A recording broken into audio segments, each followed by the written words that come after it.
Bismillahirrahmanirrahim. Assalamualaikum warahmatullahi wabarakatuh.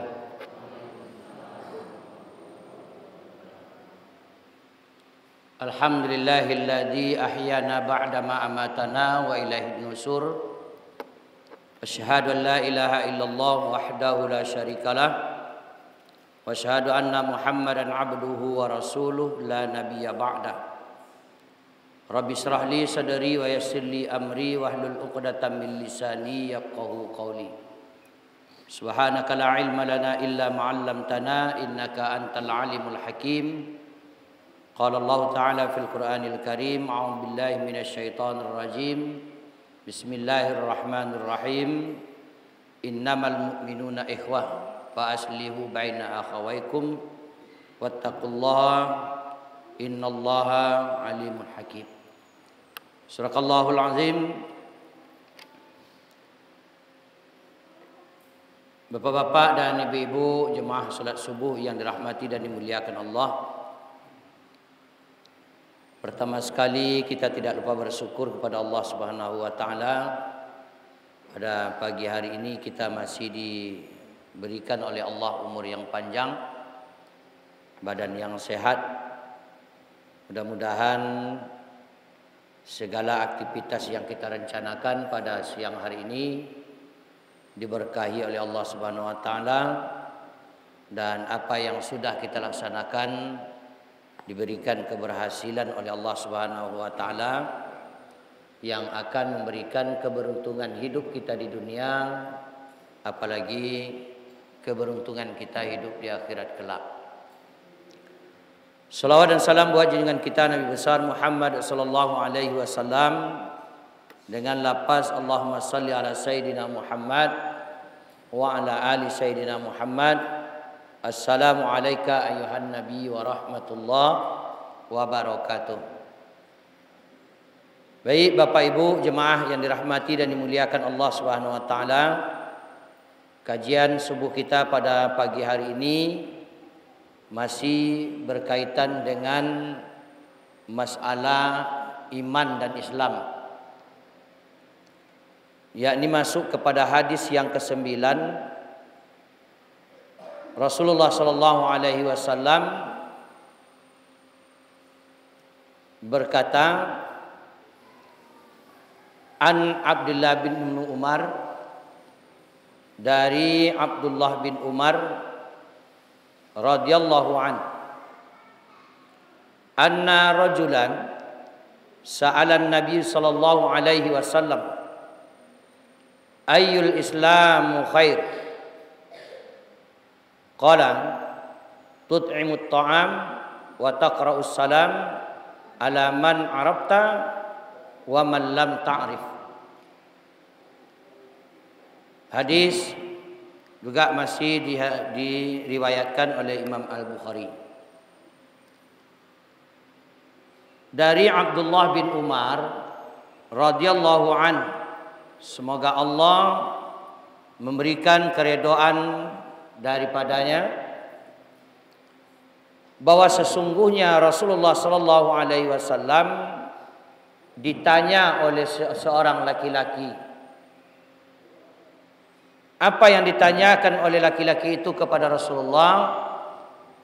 Ayyul islamu khairun, apakah amalan yang paling baik di dalam ajaran agama Islam itu? Apakah ajaran yang paling baik di dalam agama Islam itu? Lalu Nabi menjawab, qala tut'imut ta'am, amalan yang baik dalam agama Islam itu memberi makan orang yang butuh makan. Memberi makan orang yang membutuhkan makan. Wa taqra'us salam, dan mengucapkan salam ala man arafta, terhadap orang yang engkau kenali, wa man lam ta'rif, dan terhadap orang yang tidak engkau kenali. Kemudian dalam hadis yang berikutnya Rasulullah sallallahu alaihi wasallam juga mengatakan, dan hadis ini mungkin sudah sering kita dengar dari Anas bin Malik radhiyallahu an. Dari Anas bin Malik, semoga Allah meridhoinya, anin Nabi sallallahu alaihi wasallam, dari Nabi Muhammad sallallahu alaihi wasallam, la yu'minu ahadukum hatta yuhibba li akhihi ma yuhibbu li nafsi. Tidak sempurna iman seseorang kamu hingga dia mengasihi atau mencintai saudaranya sebagaimana dia mengasihi atau mencintai dirinya sendiri. Hadis riwayat Bukhari. Ibu bapak jemaah salat subuh yang dirahmati dan dimuliakan Allah Subhanahu wa taala. Dua hadis ini menjelaskan kebaikan-kebaikan yang ada di dalam agama Islam dan kesempurnaan iman bagi seseorang yang mengaku beriman. Kita kembali kepada hadis yang pertama, yakni persoalan apakah yang terbaik dalam agama Islam itu. Nah, biasanya Bapak Ibu jemaah yang dirahmati dan dimuliakan Allah Subhanahu wa taala, Nabi Muhammad sallallahu alaihi wasallam itu sering didatangi oleh orang-orang asli nih Pak, Ibu ya. Ada orang-orang yang tidak asli. Di mana letaknya, Bu? Orang-orang yang tidak asli di mana letaknya? Tengah sawah. Nah, ke orang asli yang datang kepada Nabi itu artinya sahabat yang beriman kepada Rasulullah, kemudian dia menanyakan sesuatu kepada Rasul. Dan seringkali Nabi itu menjawab sesuai dengan keadaan orang yang datang. Kalau yang datang itu kepada Nabi adalah orang yang tidak bisa bersabar, biasanya Nabi menjawab bahwa iman dan Islam itu yang paling tinggi adalah sabar. Kalau yang datang kepada Nabi itu adalah orang yang pelit, biasanya Nabi itu menjawab bahwa sesempurnanya Islam dan iman seseorang itu adalah orang yang tangan di atasnya lebih baik daripada tangan di bawah. Jadi Nabi itu biasanya ibu-ibu jemaah dimuliakan, ketika orang itu datang bertanya kepadanya, dia tahu apa kondisi orang itu. Nabi sudah tahu. Kau yang datang ke orang sempili, hadis itu iko. Aku yang datang ke orang yang tidak pandai bersabar, hadisnya untuk iko. Yang datang ko adalah orang yang suka berkesomat, bercokak, hadisnya untuk iko. Jadi Nabi itu walaupun matanya tertidur, hatinya itu tetap bangun. Makanya siapa yang datang kepada Nabi, Nabi sudah tahu keadaannya. Tak ditanya pun kepada Nabi, Nabi pun sudah mengetahui apa persoalan orang itu. Nah, itulah kelebihan Nabi dengan awak. Ya, kalau Nabi matonya lalu, hatinya jago. Kalau awak mato jago, hati lalu. Itu aja tuh baliknya awak. Bapak Ibu jemaah yang dirahmati dan dimuliakan Allah Subhanahu wa taala. Kembali kita kepada persoalan. Ini juga termasuk salah satu ketika orang itu datang bertanya kepada Rasul, yang orang ini juga termasuk adalah orang yang sempili ya Pak. Dan cekis sekenek lah.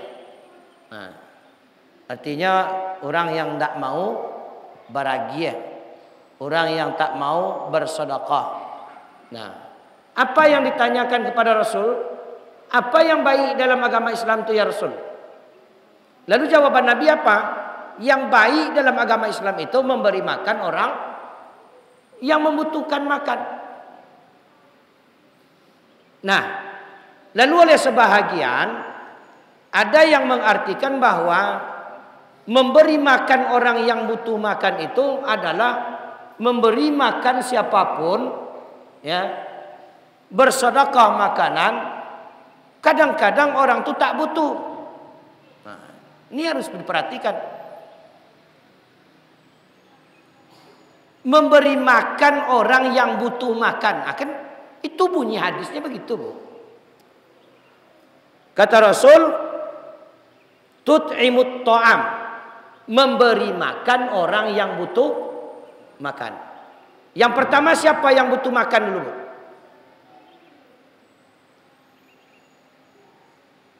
Hah? Yang butuh makan pertama siapa dulu? Awak. Ya. Diri kita sendiri. Diri kita sendiri ini butuh makan. Makanya selera tak boleh ditahan-tahan Bapak dan Ibu. Ketika ada boleh makan. Cuman ada pula tata tertib, tata krama, ketentuan-ketentuan dalam makan. Ada makan itu di mana kita dianjurkan untuk makan, ada makan itu kita dilarang untuk memakan. Jadi seharusnya Bapak Ibu jemaah yang dimuliakan rahmati Allah Subhanahu wa taala, memberi makan diri kita itu sendiri, pasanglah niat adalah untuk menguatkan jasmani kita beribadah kepada Allah agar berpahala yang kita makan. Nah, coba bayangkan ibu-ibu jemaah yang dimuliakan. Untuk magi makan awak surang je pahala Pak. Berpahala. Jadi mencari pahala kok tak payah-payah dalam agama Islam. Cuman kita tahu bagaimana cara mencari pahala itu. Memberi makan diri kita sendiri itu akan bernilai pahala. Kapan itu? Ketika kita niatkan untuk menguatkan diri kita melakukan ibadah kepada Allah. Setelah itu siapa lagi yang butuh makan itu? Keluarga. Ya. Makanya Bapak Ibu jemaah yang dimuliakan rahmati Allah Subhanahu wa taala, ketika seorang suami keluar dari rumah dengan niat atau dengan tujuan adalah untuk mencari nafkah, itu jihadnya Pak. Jadi yang jihad itu bukan berarti bacoka orang di Palestina awak pailokin, orang membuat senapang awak membuat ladiang. Nah, karena itu senjata awak yang ada ya kan. Nah, kemana Pak? Pai jihad. Nah, padahal jihad itu banyak macamnya. Nah, salah satu diantaranya adalah seorang laki-laki yang keluar dari rumahnya untuk mencari nafkah keluarganya, maka itu adalah jihad. Maka ketika dia nanti kecelakaan meninggal dunia di saat dia pergi itu, maka dia termasuk orang yang mati syahid. Nah, tapi jadi doaan pula laki awak jatuh aja lah ndaknya di jalan. Ajan. Ba aku mau itu doa ibu-ibu supaya awak teragakna laki awak kau mati syahid. Ajan. Ya.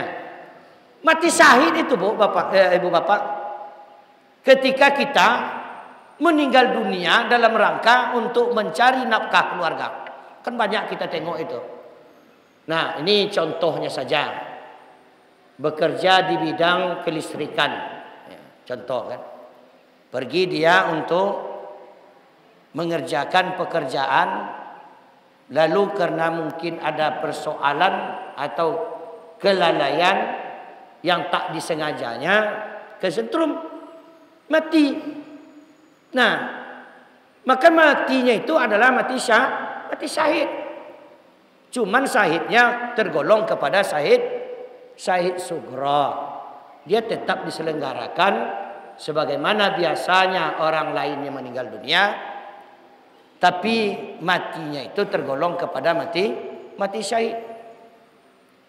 Atau dia bekerja sebagai tukang sumur. Nah, kan ada juga. Kalau zaman kini tukang sumur kan di hati aja duduk-duduk ya kan. Hah? Ditagaknya pipa, Kemudian pipa kolanan berjalan ke bawah tinggal mengucu-ngucu aja kan. Nah, sumurnya sumur bor. Kalau di tempat lain Bapak dan Ibu masih ada orang menggali sumur dengan cara membuat lubang. Masuk ke dalam Pak. Kemudian di apa namanya tuh? Semen yang sudah di apa itu? Dijatuhkan ke bawah. Digalinya turun ke bawah, digalinya turun ke bawah. Ada yang sampai di bawah itu kadang-kadang keluar gas. Menyebabkan yang berada di bawah itu lemas, meninggal dunia. Meninggalnya itu adalah dalam rangka mencari nafkah untuk dirinya dan keluarganya, maka juga tergolong mati syahid di sisi Allah. Cuman syahidnya syahid sugra. Ya. Jadi kewajiban kita memberikan nafkah kepada keluarga itu adalah merupakan sebuah kebaikan di dalam agama Islam. Nah, makanya bapak-bapak yang bekerja, kumpulkanlah nilai pahala yang banyak di sisi Allah. Nah, dengan cara apa? Ya dengan cara bekerjalah dengan baik dan benar. Tujuannya adalah untuk memberikan nafkah yang halal dan baik bagi keluarga kita. Nah, agar apa Pak? Agar kita ini berlimpah pahalanya. Hasil dari sisi materi dapat, pahala dari sisi Allah Subhanahu wa taala juga kita dapatkan. Ibu bapak, jemaah yang dirahmati dan dimuliakan Allah Subhanahu wa taala. Kemudian siapa lagi yang butuh makan itu?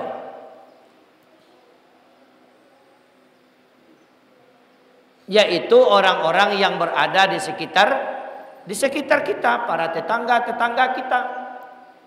Nah, makanya dilihat mana tetangganya itu yang ekonominya berada di bawah garis kemiskinan, agar diperhatikan apakah dia membutuhkan makan atau tidak. Sebab kata hadis Nabi yang lain, tidak sempurna iman seseorang di mana dia tidur dalam keadaan kenyang sementara tetangganya tidur dalam keadaan kelaparan. Itu hadis-hadis yang keluar di saat menjelaskan kepada orang-orang yang sempili. Ya, yang sempili.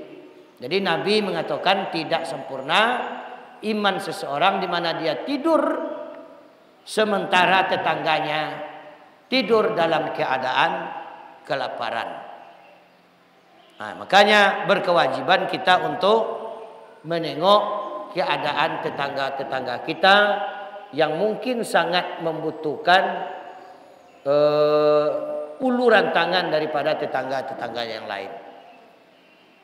Nah, jangan sampai beko bapak dan ibu ada tetangga wak mati, bako matinya. Lampai hari nak makan-makan. Nah, batu ndak ada nak kari makan. Maka tetangga sebelahnya tu suatunya yang paling gadang dosonya, Pak. Ya. Yang paling gadang dosonya. Kalau rasanya ndak sanggup kita untuk membantunya secara pribadi, himbau kepada yang lain untuk membantunya, mengajarnya. Nah, seperti kemarin itu kan ada di lingkungan kita juga pernah ada, ya, warga kita yang sudah 2 hari tak makan-makan, ya, untung diketahui oleh tetangganya.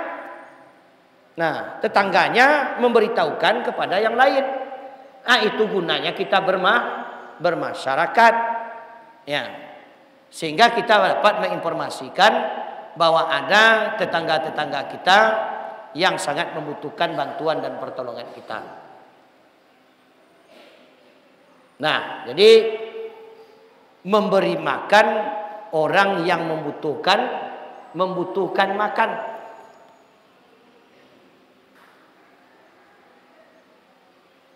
Dan jangan memberikan makan kepada orang yang tak membutuhkan makan. Artinya sudah berlebih-lebih makanannya. Mungkin lebih baik kita berikan kepada orang yang membutuhkan.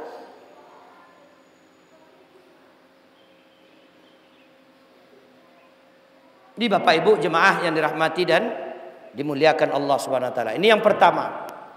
Kemudian yang kedua kata Rasulullah sallallahu alaihi wasallam, yang kebaikan di dalam agama Islam itu adalah memberikan salam kepada orang yang engkau kenal ataupun terhadap orang yang tidak engkau kenal. Nah, jadi mengucapkan salam itu hukumnya adalah sunat, sementara menjawabnya adalah wajib. Nah, jadi salam itu kan dibagi, ada salam yang wajib dijawab, ada yang salam tak boleh dijawab, dan ada salam yang tak akan dijawab. Nah, itu ada kan 3 macamnya itu. Salam yang tidak akan dijawab apa, Bu?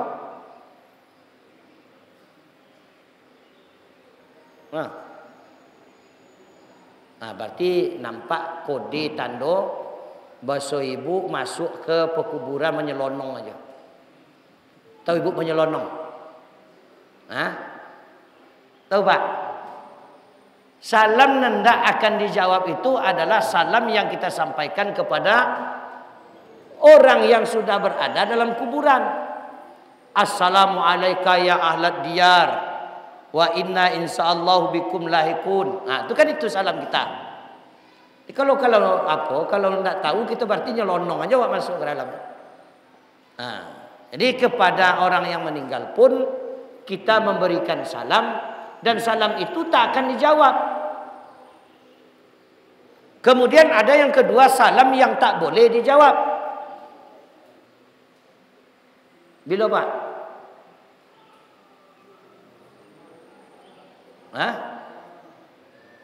Apa? Pak Idal? Yaitu salam ketika orang yang selesai sholat. Tidak perlu dijawab Pak. Jadi kalau sempatlah menjawab salam orang yang selesai sholat, tentulah itu si kerajon. Dan bersalam ke kanan, maka dijawab deh orang ke kiri. Ayo sama, waalaikumsalam. Habis lulunya ke salam, lain dia menjawab salam orang. Tidak sudah-sudah ini ke salat. Maka salam ketika salat itu tidak boleh dijawab. Nah, kemudian yang kedua, salam yang tidak boleh dijawab itu adalah salam yang diberikan oleh orang yang tidak seakidah dengan kita, dengan tujuan sama persis dengan yang disalamkannya kepada kita. Makanya ada dalam aturan, kalau orang-orang yang tak seakidah dengan kita memberikan salam, kalau zaman kini kan banyak macam-macam itu. Nah, bagaimana caranya? Kita menjawab wa'alaika saja. Tidak perlu kita sebutkan wa'alaikassalam atau wa'alaikumsalam. Nah, ini kadang-kadang ada karena keakraban, karena sudah terbiasa di tempat kerja. Nah, orang-orang itu juga memberi salam kepada kita. Assalamualaikum. Lalu kita jawab wa'alaika. Gitu. Jadi ada aturan-aturan dalam kita mengucapkan ataupun menjawab salam itu. Nah, jadi memberikan salam hukumnya sunat, menjawabnya adalah wajib. Nah, memberi salam itu kepada siapa? Yaitu kepada orang yang kita kenal dan kepada orang yang tidak kita kenal. Itu dalam bentuk ucapan. Ya. Dalam bentuk ucapan. Namun ada kalanya memberikan salam itu adalah dalam bentuk perbuatan. Nah, ini juga harus kita apakan ini? Kita lebar-lebarkan. Ada kalanya salam itu adalah dalam bentuk perbuatan. Apa maksudnya? Yaitu memberikan keselamatan kepada saudara kita dalam bentuk perbuatan. Artinya perbuatan yang akan menyelamatkan saudara kita. Itu termasuk salam, Pak. Makanya Islam itu lebar artinya. Ya, lebar artinya. Kemarin apa arti Islam itu, Bu? Hah? Islam itu apa?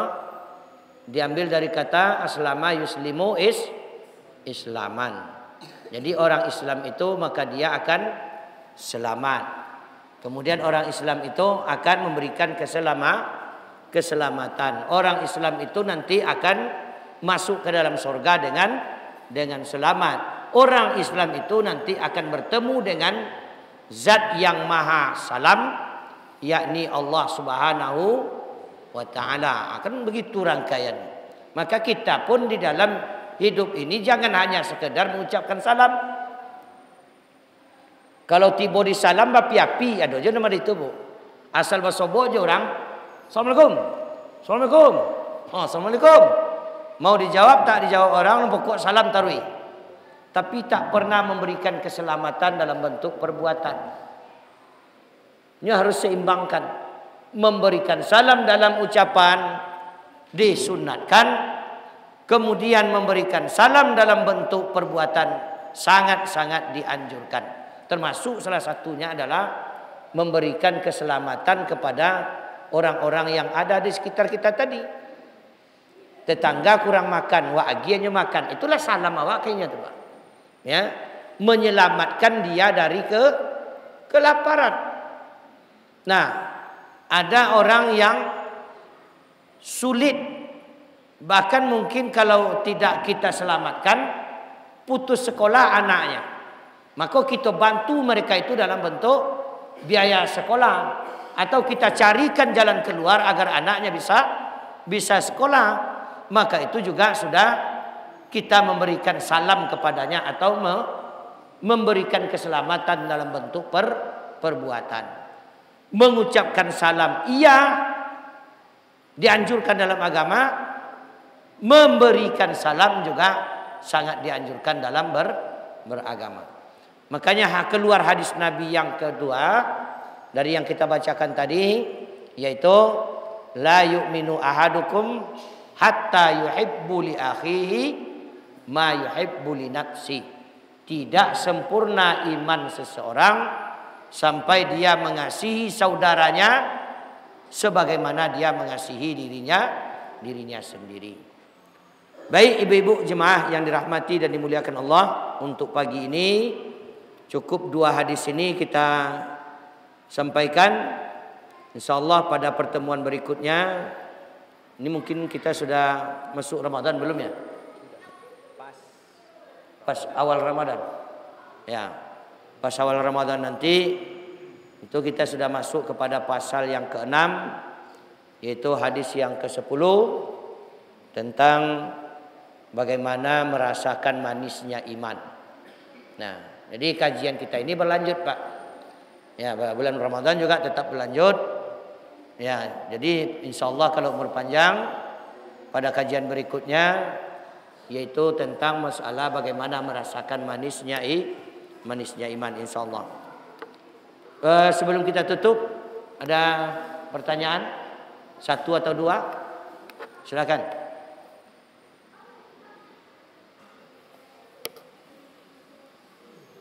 Ya kalau tidak ada gorenglah tibo. Ya. Waalaikumsalam warahmatullahi wabarakatuh.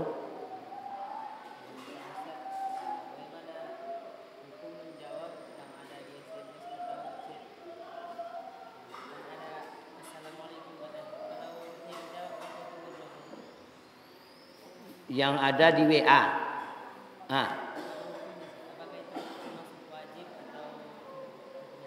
Ya. Secara tata krama menjawab salam ketika orang mengucapkan salam hukumnya wajib. Sementara salam yang berbentuk tulisan Kan ada yang tulisan aja Pak. Ya tata keramanya adalah kita jawab pula dengan ucapan salam itu. Tetapi tidak berhukum wajib. Karena tidak terucapkan. Kecuali kalau awak tanya, wang petang kau mengirim WA kau, wang baca salam tu dulu. Awak rasa ndak ada Pak. Nyo mungkin kerajo tangan aja. Begitu diketik, Assalamualaikum tulisannya. Nah, di enter masuk. Nah, kemudian apakah orang yang menerima dia wajib menjawab salam itu? Tidak wajib karena tidak diucapkannya. Nah, dia tidak mengucapkan, cuma ditulisnya saja. Tapi kalau ketika menulisnya itu disertai dengan membaca, tangannya kerajo munculnya ngecek. Assalamualaikum warahmatullahi wabarakatuh. Bagaimana kabar kini Dinda? Le sehat ja? Itulah contohnya kan. Kirim. Nah, ketika dia terkirim itu, maka kita yang menerima juga harus menjawab. Waalaikumsalam warahmatullahi wabarakatuh. Alhamdulillah kanda dalam keadaan sehat. Itu contohnya Pak. Kalau dia yang mengirimkan itu membaca salamnya itu di saat dikirimkan, maka kita wajib menjawab. Tapi kalau tidak dibacanya, maka tidak wajib menjawab. Inilah dasar hukumnya. Aku kembali hukumnya Pak.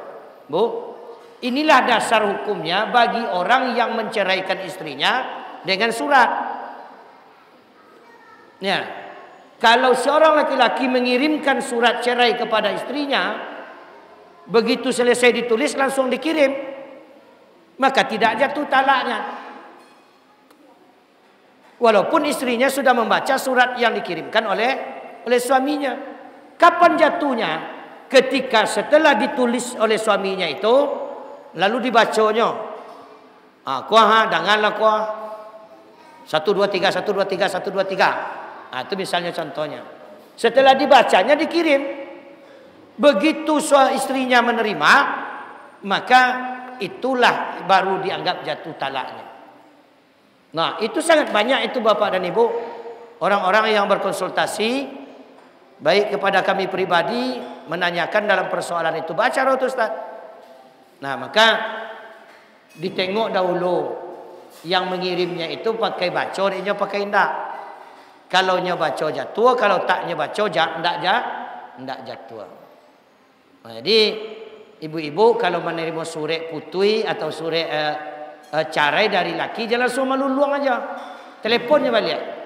Iko bago jo ya. Saya tanya ke joro kan. Iko jo baca tadi kan. Ndak wa tulinya alhamdulillah.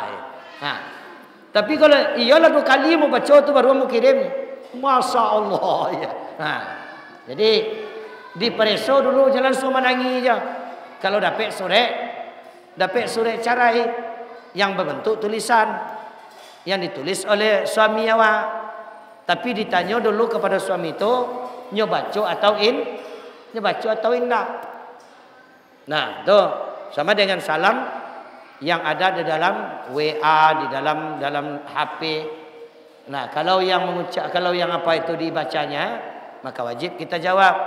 Tapi kalau tidak bacanya sekedar tulis saja, maka secara etika jawab pula seperti tulisan. Tidak perlu pula kita baca.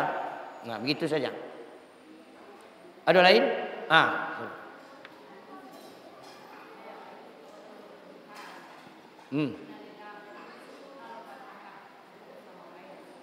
Tidak jaleh. Apa tadi tu? Awak mengirim aku ikut berduka, innalillah kan? Waktu itu sama WA kan? Aku kok sampai apa dia? Tidak baca. Apa awak yang mengirim itu baru pulang?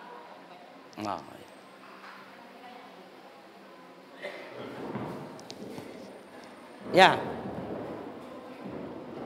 Ya sama seperti orang meninggal dunia. Kalaupun sampai baderet Pak, ya.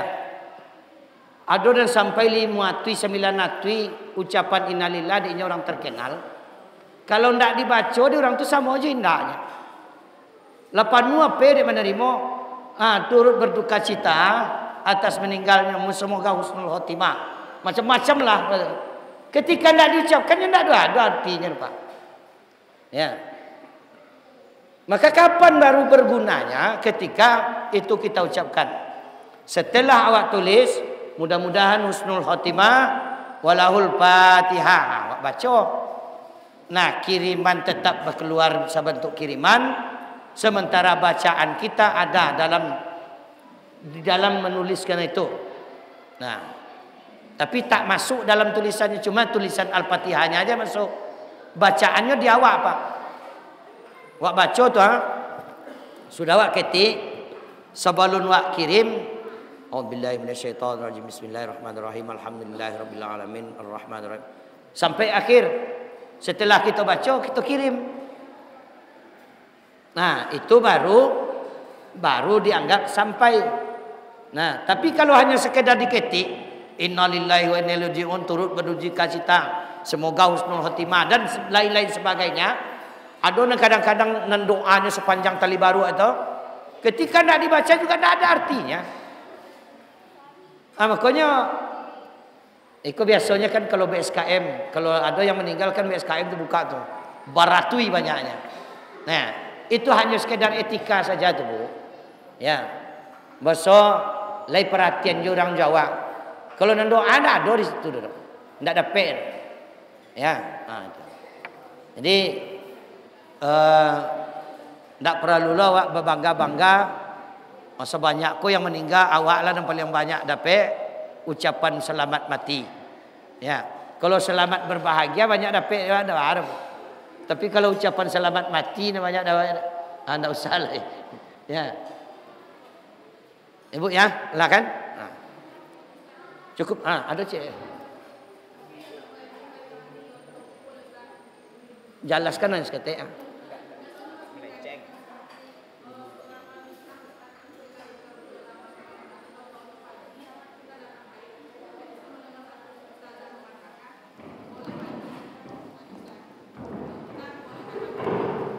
Kurang jelas. Coba ulang dari awal. Ketika kita berjanabah, tiba-tiba subuh sempat mandi di paginya, kita datang haid. Jadi ada ustaz yang bilang katanya tidak awal wajib mandi dulu menghilangkan hadas janabahnya. Walaupun kita kan belum bisa beribadah karena haid. Dan yang satu lagi ustaznya mengatakan tidak wajib mandi, tidak boleh haram. Kita harus mandi setelah haidnya habis. Itu mana yang betul, Ustaz?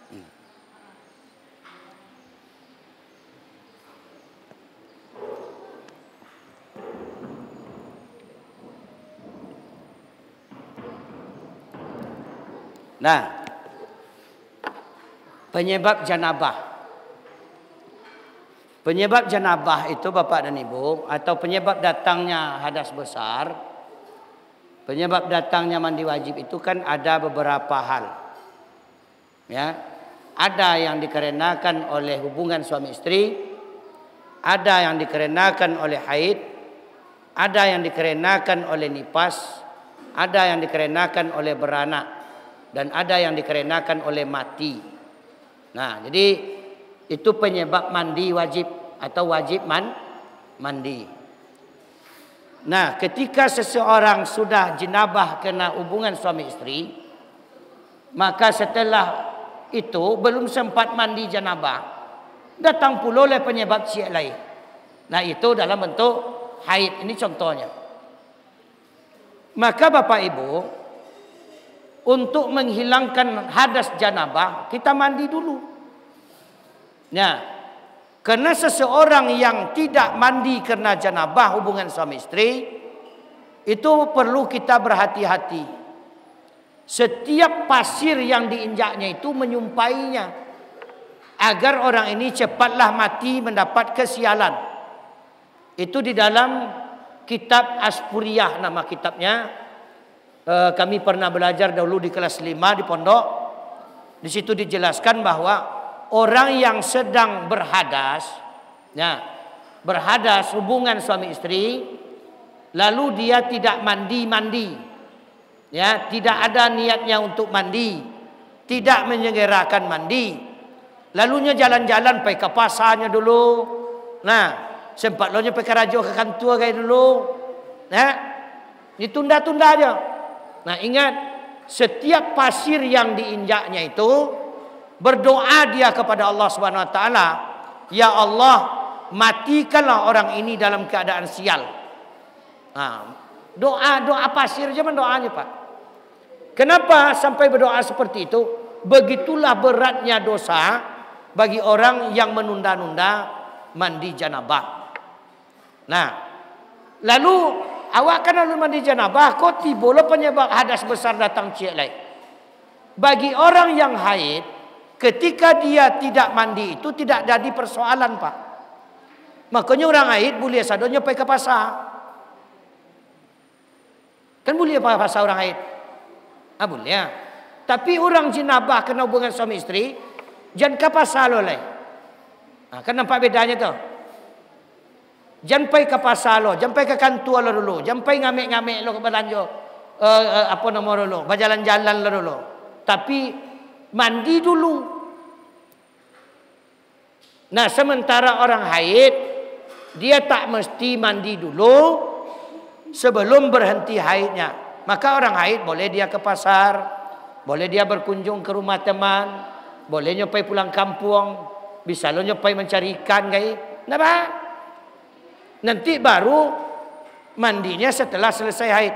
Oleh sebab itu kena bertemu dua penyebab yang menyebabkan mandi, maka didahulukanlah dulu yang lebih dituntut untuk suci itu, yaitu mandi karena janabah.